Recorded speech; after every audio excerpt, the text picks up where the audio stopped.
ایک یہودی کے پاس ایک مسلمان مہمان ٹھہرا۔ اس نے انگور پیش کیے تو مسلمان نے بڑے شوق سے لیے۔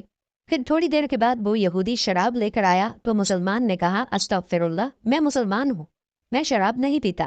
تو یہودی نے ہنس کر کہا کہ یہ انگور جو آپ نے کھائے ہیں شراب اسی سے بنی ہے۔ تو مسلمان نے کہا کہ آپ کی بیوی کدھر ہے؟ یہودی حیران ہوا اور اپنی بیوی کو بلا کر لے آیا۔ تو مسلمان نے کہا، آپ کی کوئی اولاد بھی ہے؟ یہودی بولا، ہاں، میری ایک بیٹی بھی ہے، اس کو بھی بلا لیا۔ تو دونوں آ کھڑی ہوئیں تو مسلمان نے کہا، تیری بیوی تیرے لیے حلال ہے اور یہ تیری بیٹی جو اسی سے پیدا ہوئی ہے یہ حلال نہیں ہے۔ یہودی یہ دیکھ کر فوراً متاثر ہوا اور فوراً ہی اسلام قبول کر لیا۔ جب حضرت نوح علیہ السلام نے اپنی قوم کو کشتی سے اتار لیا تو اس وقت اللہ تعالیٰ کا حکم ہوا کہ اے نوح، جتنے تخم اور جڑیں ہیں یہ سب زمین پر بو دو۔ چنانچہ حضرت نوح علیہ السلام کو تمام قسم کی جڑیں اور تخم مل گئے، لیکن انگور کی جڑ نہ ملی۔ تب اللہ تعالیٰ کی بارگاہ میں عرض کی تو آواز آئی کہ اے نوح، اس انگور کی جڑ کو ابلیس لعین نے چرا لیا ہے۔ جب حضرت نوح علیہ السلام نے شیطان سے کہا کہ تو نے انگور کی جڑ چرائی ہے، لا کر دو، تو شیطان نے انکار کر دیا۔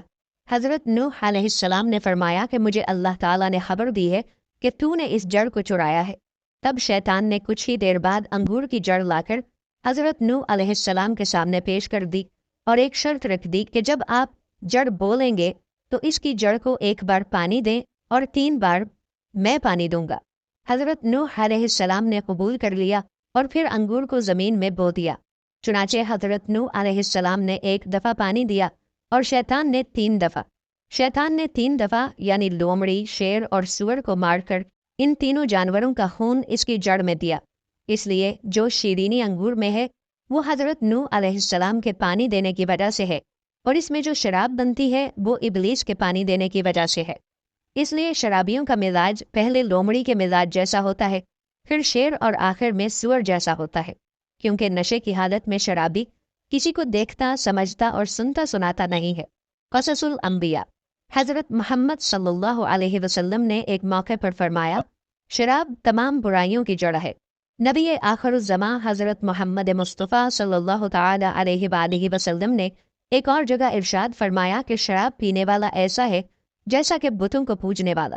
احادیث کی مستند اور مشہور کتابوں ابن ماجہ، ترمذی اور ابو داؤد میں شامل ایک اور حدیث میں حضرت محمد مصطفیٰ صلی اللہ تعالی علیہ وآلہ وسلم نے فرمایا کہ اللہ نے لعنت فرمائی ہے شراب کے نچوڑنے والے، اسے پینے والے، اسے بیچنے اور اسے خریدنے والے پر، اور اس کی حد 80 کوڑے ہیں۔ اللہ تعالیٰ تمام مسلمانوں کو شراب نوشی کی لعنت میں مبتلا ہونے سے بچائے، اور جو مسلمان کسی بھی وجہ سے شراب پینے کے عادی ہیں، اللہ ان سب کو ہدایت عطا فرماتے ہوئے ان سب کے دلوں میں اس حرام مشروب سے نفرت پیدا فرما دے۔ آمین۔